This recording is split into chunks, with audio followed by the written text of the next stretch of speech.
Hello guys, welcome back to careers drive government YouTube channel. तो दोस्तों, आज हम आपके लिए फिर से एक नई जॉब अपॉर्चुनिटी लाई है। तो आज की जो जॉब अपॉर्चुनिटी होगी वो इंडिया पोस्ट की तरफ से होगी। India post JDS recruitment 2024 apply online for 44,228 vacancies. एक बहुत बड़ी इंडिया पोस्ट के द्वारा रिक्रूटमेंट निकल चुकी है, जीडीएस के लिए निकल चुकी है। कितने वैकेंसीज है? 44,228। मतलब एक बहुत बड़ी रिक्रूटमेंट आपके सामने आई है। एक बहुत बड़ी अपॉर्चुनिटी का फायदा हमें उठाना है। तो सबसे पहले हम इस वीडियो में सारी चीजें कवर करेंगे, जैसे ओवरव्यू क्या रहेगा, एलिजिबिलिटी क्राइटेरिया क्या रहेगा, सिलेक्शन प्रोसेस क्या रहेगा, सैलरी कितनी रहेगी, एप्लीकेशन फी कितनी रहेगी, और सबसे महत्वपूर्ण एप्लीकेशन प्रोसेस क्या रहेगा। सारी चीजें स्टेप बाय स्टेप आपको बताई जाएगी ताकि आपको कोई भी दिक्कत ना हो। तो सबसे पहले इसका ओवरव्यू देख लेते हैं हम। India post office recruitment 2024 overview. Organisation name India post, post name GDS, BPM, ABPM, डाक सेवक। मतलब चार तरह की जो कैटेगरीज है, वैकेंसीज है, उसमें अवेलेबल है। एजुकेशन क्वालिफिकेशन आप 10th पास हो चलेगा, बस 10th पास ही होना चाहिए, इसके ऊपर आप नहीं हो तो भी चलेगा। वैकेंसीज 44,228 वैकेंसीज आपको यहाँ पे प्रोवाइड कर दी गई है, और हमें इसमें से एक ही चाहिए, ठीक है, आपके लिए। अब अगर ये वीडियो अब जब सबने देखा और सबने एक एक वैकेंसीज ले ली तो हमें बहुत खुशी होगी। एप्लीकेशन स्टार्टिंग डेट जो है वो 15 जुलाई 2024 से होगी, और जो एप्लीकेशन एंडिंग डेट है वो 5 अगस्त 2024 को होगी, ठीक है। मतलब और बहुत समय हमें अप्लाई करने के लिए। लोकेशन ऑल इंडिया रहेगा, किसी भी तरह किसी भी लोकेशन में आपको पोस्टिंग मिल सकती है अगर आपका सिलेक्शन होता है। इंडिया पोस्ट ऑल इंडिया पे अवेलेबल है। मोड ऑफ एप्लीकेशन ऑनलाइन रहेगा। इसकी लिंक आपको इस वीडियो के डिस्क्रिप्शन में प्रोवाइड कर दी गई है। जैसे आप उस पर क्लिक करोगे आपके सामने ये पेज ओपन हो जाएगा। ये पेज ओपन होते ही आपको सबसे पहले ये पढ़ लेना है। देखो, India post, about India post का किसके लिए अप्लाई कर रहे हो, कब स्टैब्लिश हुई थी, ये सारी चीज आपको यहाँ पे देखने को मिलेगी, पढ़ लेना। फिर एलिजिबिलिटी क्राइटेरिया देख लेते हैं। India post office recruitment 2024 eligibility criteria. Education qualification आप देख सकते हो, तो यहाँ पे पूछा गया है बस have passed class 10th with minimum passing mark in mathematics and English from a recognized board। मतलब यहाँ पे कोई ऐसा रिक्वायरमेंट नहीं कि आप किस इतने ही परसेंटेज वाला जो अप्लाई कर सकता है, नहीं, आप मिनिमम पासिंग मार्क के साथ भी आप पास हुए हो 10th में।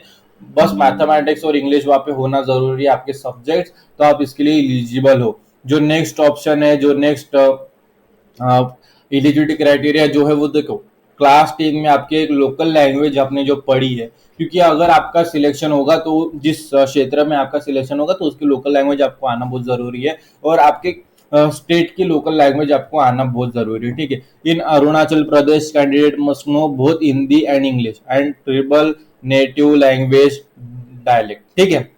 तो यहाँ पे क्या है, अगर आप अरुणाचल प्रदेश से हो तो इंग्लिश और हिंदी दोनों लैंग्वेज आपको आना बहुत जरूरी है। एडिशनल रिक्वायरमेंट क्या होगी कि कंप्यूटर ऑपरेशन थोड़ा नॉलेज होना चाहिए, कंप्यूटर रिलेटेड ओपन करते आना चाहिए। मतलब ज्यादा कुछ नहीं, एक बेसिक नॉलेज आना चाहिए, और अभी सबको ही आता है read riding and the sufficient means of subsistence, ठीक है। अभी एज लिमिट हम देख लेते हैं। तो आपकी जो एज लिमिट है वो मिनिमम एज रहेगी 18 ईयर, मैक्सिमम एज रहेगी 40 ईयर, और जो एज रिलैक्सेशन होगा SC ST के लिए जो है वो 5 ईयर का रहेगा। मतलब जो मैक्सिमम एज 40 है तो उसका 45 हो जाएगा SC ST के लिए। ओबीसी के लिए 3 है तो 43 हो जाएगा, और PWD 10 to 15 year depending on category रहेगा, तो मतलब 50 से 55 हो जाएगा, ठीक है। एज भी काफी यहाँ पे अवेलेबल है। फिर आ जाता है India post office recruitment 2024 selection process. अभी सिलेक्शन प्रोसेस देखो, ग्रामीण डाक सेवक, मतलब जो GDS है उसका फुल फॉर्म क्या है, ग्रामीण डाक सेवक।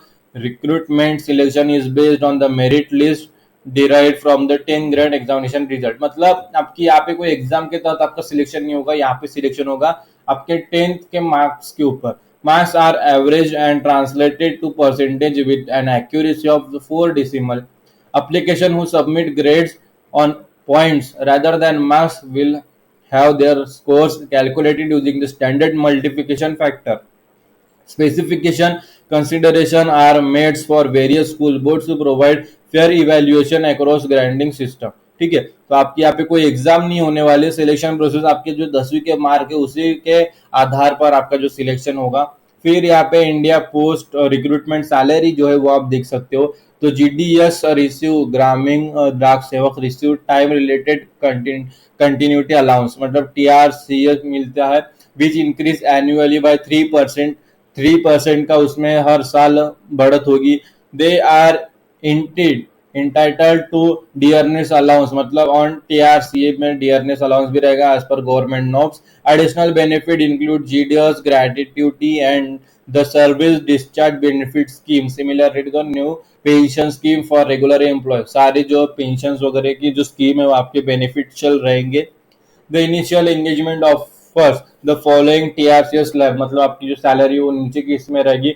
BPM ब्रांच पोस्ट मास्टर अगर ये है तो आपकी जो सैलरी होगी वो 12,000 to 29,380 रुपीज पर मंथ रहेगी। जो APPM है, असिस्टेंट ब्रांच पोस्टमैन, ठीक है।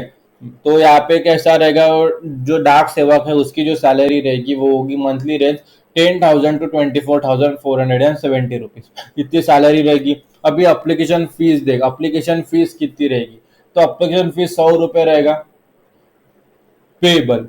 बट जो फीमेल है SC ST कैटेगरीज, जो फीमेल हर कैटेगरी SC ST कैटेगरीज के मेल फीमेल दोनों PWD and the trans woman applicant, उनको ये फी नहीं रहेगी। इनको छोड़ के बाकी को जो OBC कैटेगरी है, EWS कैटेगरी है, जनरल कैटेगरी है, इनकी सिर्फ मेंस को ही जो है वो 100 रुपीज पेबल रहेगा, उसमें फीमेल ट्रांस वुमन जो है उनको सैलरी नहीं रहेगी। Exception no fee for female SC ST PWD and trans woman application, ठीक है। पेमेंट मोड आपको credit card, debit card, net banking है, UPI एक्सपेक्टेड है। Charges standard charges apply for card and net banking transaction, मतलब जो card से payment करोगे तो बैंकिंग ट्रांजेक्शन से करोगे नेट ट्रांजेक्शन तो उसमें चार्जेस रहेगा, तो उससे अच्छा आप UPI थ्रू ही करो, गूगल पे, फोन पे, पेटीएम, ये सारे आपको अवेलेबल रहेंगे, वहां से अप्लाई करो। रजिस्ट्रेशन भीम ऐप से भी कर सकते हो। Registration note down the registration number for fee payment, ठीक है। रजिस्ट्रेशन नंबर आपको अच्छी तरीके से नोट करना है। No refundable the fee once paid, मतलब आपने एक बार पैसे भर दिए तो वो रिफंड नहीं होंगे। चेक एलिजिबिलिटी क्राइटेरिया, मतलब ensure eligibility before paying a fee, आपकी जो एलिजिबिलिटी है वो पेइंग कर पैसे देने से पहले आपकी अच्छी तरीके से देख लो एलिजिबिलिटी क्राइटेरिया में बैठे हो या नहीं हो। बता दिए वैसे मैंने। Direct application exempted of categories can apply directly online without fee payment, जिनको फी नहीं है वो अप्लाई कर सकते हो, उन्हें फी कोई जरूरत नहीं है, ठीक है। अप्लीकेशन प्रोसेस आपको यहाँ पे बताया गया है कि रजिस्ट्रेशन करना है, फिर लॉगिन करना, फिर upload document, fee payment, review and submit and print application. अभी जो इन्फॉर्मेशन दी है वो इन्फॉर्मेशन आपको और अच्छी तरीके से देखनी है, डिटेल में देखनी है। जैसे इस पेज पर आओगे तो आपको ऑफिशियल नोटिफिकेशन दिखेगा, यहाँ पर क्लिक हियर पर क्लिक करना। इसी क्लिक हियर पर क्लिक करोगे तो आप देखोगे कि ये पूरा पेज आपको 36 पेजेस का जो है वो पूरा फॉर्म है, आपको ये पढ़ लीजिए, डिटेल में पढ़ लीजिए, आपको समझ में आ जाएगा क्या है क्या नहीं। यहाँ पे देखो आप मल्टी फैक्टर्स है, मार्किंग की जो है 10 में 9.5 वगैरह गिना जाएगा, तो आप टेंशन मत लीजिए, ठीक है। यहाँ पे सारी जो चीजें है 36 पेजेस में कवर कर दी गई है। अभी अप्लाई प्रोसेस करना है तो फिर से उसी पेज पर आना है और यहाँ पे to apply for this job please visit, यहाँ पर क्लिक करना।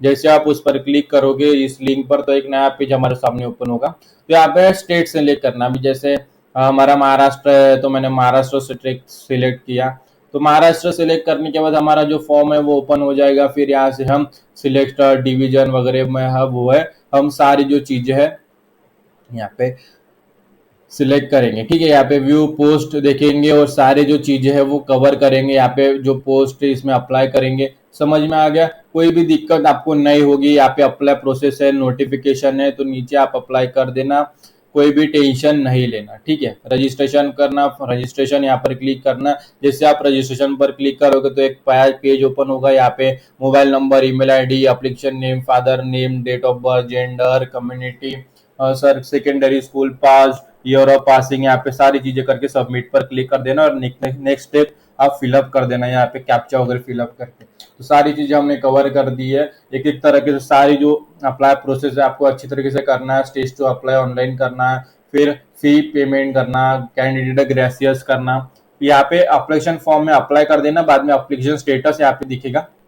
जैसे आप यहाँ पे अप्लाई पर जाओगे तो एक फॉर्म ओपन होगा, तो यहाँ पे रजिस्ट्रेशन डिटेल, रजिस्ट्रेशन नंबर, सर्कर अप्लाई फॉर, मतलब यहाँ पे सिलेक्ट करना, सबमिट कर देना। जैसे रजिस्ट्रेशन में मैंने बताया था ना, वैसे रजिस्ट्रेशन करके फिर एप्लीकेशन फॉर्म, चूज प्रेफरेंस और प्रिंट एप्लीकेशन यहाँ पे कर देना। समझ में आ गया? सारी चीजें आपको अच्छी तरीके से मैंने बताई दी है, अच्छी तरीके से आप कर लो। अगर कोई भी डाउट होगा इससे रिलेटेड, कोई भी अप्लाई प्रोसेस करते समय कुछ भी डाउट होगा, कुछ भी होगा इस जॉब रिलेटेड या एप्लीकेशन फॉर्म फिलअप करते समय कुछ भी परेशानी हो, कुछ भी अड़चन हो, कुछ भी प्रॉब्लम हो, तो इस वीडियो में कमेंट सेक्शन में कमेंट कर देना, हम उसका सोल्यूशन के साथ जवाब दे देंगे, ताकि आपकी जो एप्लीकेशन है वो सबमिट हो जाए। और अपने दोस्तों के साथ भी शेयर कीजिए जो जॉब की तलाश में है, उसे भी एक फायदा होगा। अगर आप दोनों भी लग जाते तो आप दोनों सेटल हो जाओगे। आपसे आपकी तरफ आई जो अपॉर्चुनिटीज है वो आप उन्हें शेयर करोगे, तो उसके तरफ आई अपॉर्चुनिटीज भी वो आपके साथ शेयर करेंगे। ठीक है, तो आज की वीडियो में इतना ही, फिर मिलेंगे अगली वीडियो में एक नए जॉब अपॉर्चुनिटी के साथ। तब तक के लिए स्टे ट्यून। और ये वीडियो आप सभी ने पूरा देखा, इसलिए आप सभी का तहे दिल से धन्यवाद।